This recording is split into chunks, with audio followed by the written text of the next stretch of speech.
So let's talk about seniority and how my seniority's changed since I've been on a 777. Hello, my name is Darren. I'm a dad. I'm an airline pilot. I am a husband of a scientist. Small background if you don't know who I am. I've been flying as an airline pilot for 17 years. The same corporation, but two different airlines. And the common misconception is the mainline carrier owns the regional carriers. It's not true. Where I work, one corporation owns four different airlines. Now, I interviewed at my first regional carrier, same corporation, back in September of 2007, and I started a month later in October of 2007. I was there 10 years, bad timing, economy, yada, yada, and my own laziness.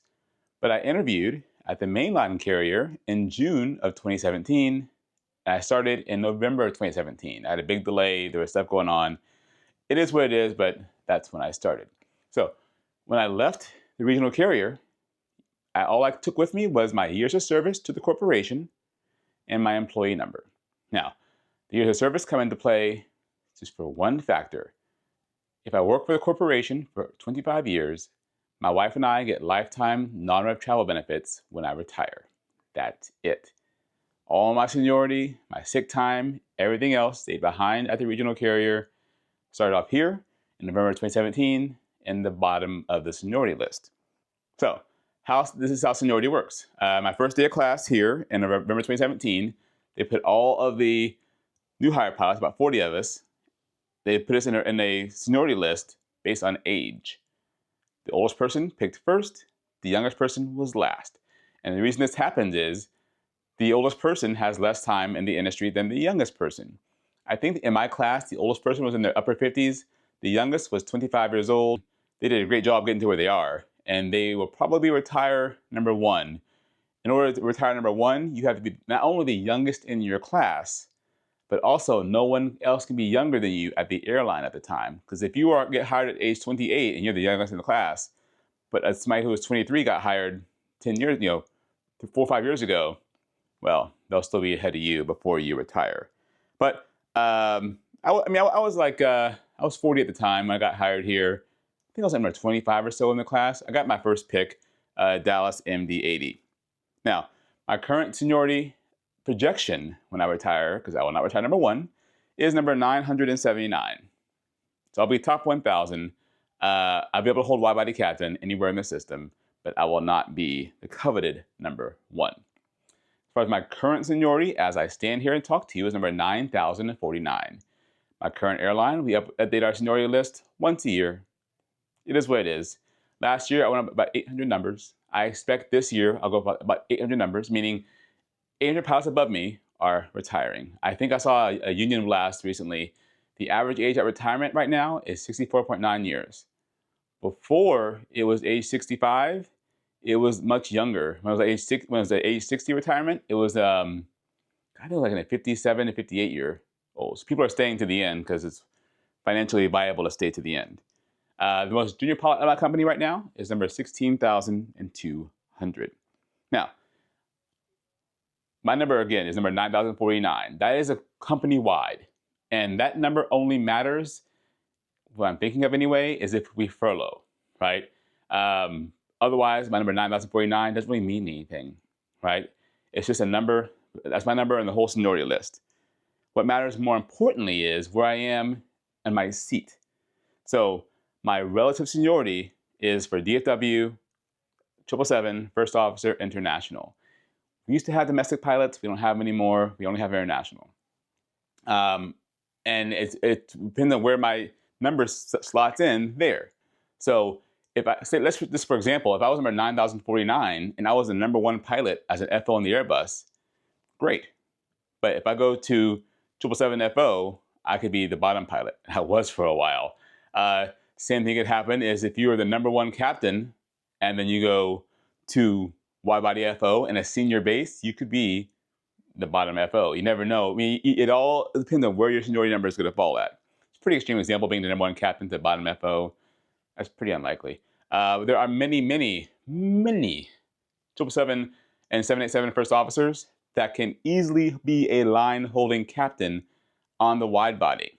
They choose not to because you have a better quality of life, and make more money as a wide-body first officer than you could as a line-holding captain. It's a whole nother video. As far as my current seniority, I'm going to give it to you in percentages. The lower the number, the better. For reference, when I left the Airbus, I was the top 10% in DFW, Airbus, FO International. We used to have international and domestic, but right now, 777 FO International Dallas. When I first hit the line for the first full month, it was June 2024, I was 83%. In July, I went to 92, August 78, September 81, October 82, November 81, December 89, and this month of January, I'm 79. Why the fluctuations? Well, people can move around the system. I can bid and I can put in for a transfer to any other 777 base as a first officer, and many people do this. Some first officers have houses on both coasts or in north and south. Some people say, hey, I commute, and I like the flying out of Miami in the winter, but New York in the summer. Or LA, I want to go to LA for a bit. Some people will trade around the system, move around the system that way. You can either do it via a vacancy bid. That's when the airline puts out a bid saying we need bodies in these locations.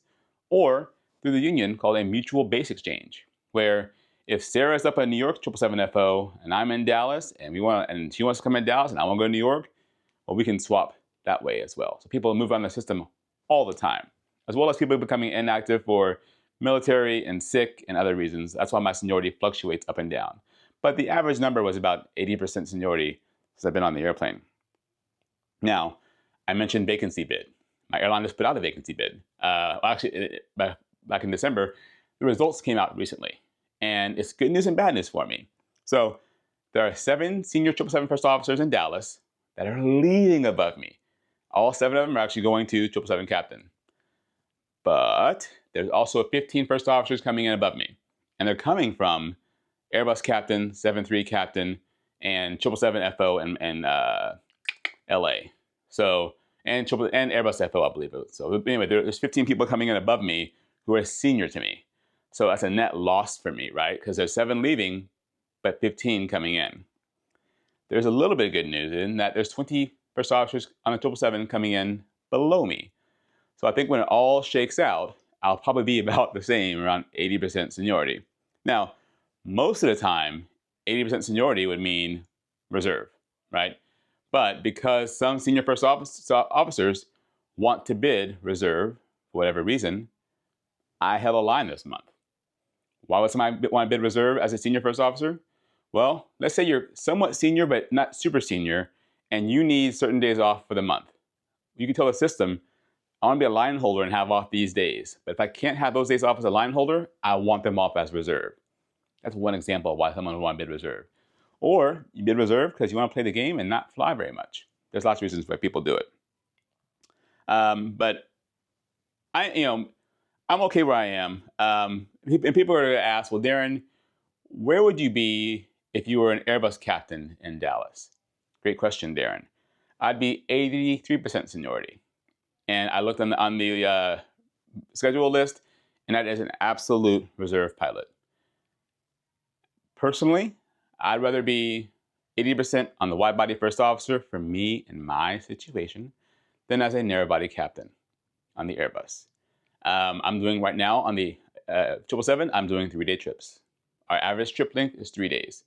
They have 4 and 5-day trips on the Airbus, a lot more legs, it's a lot more work. And that's not something I want for me right now with my current situation. Someone's going to ask, well, Darren, what about the 737 in Dallas as a captain?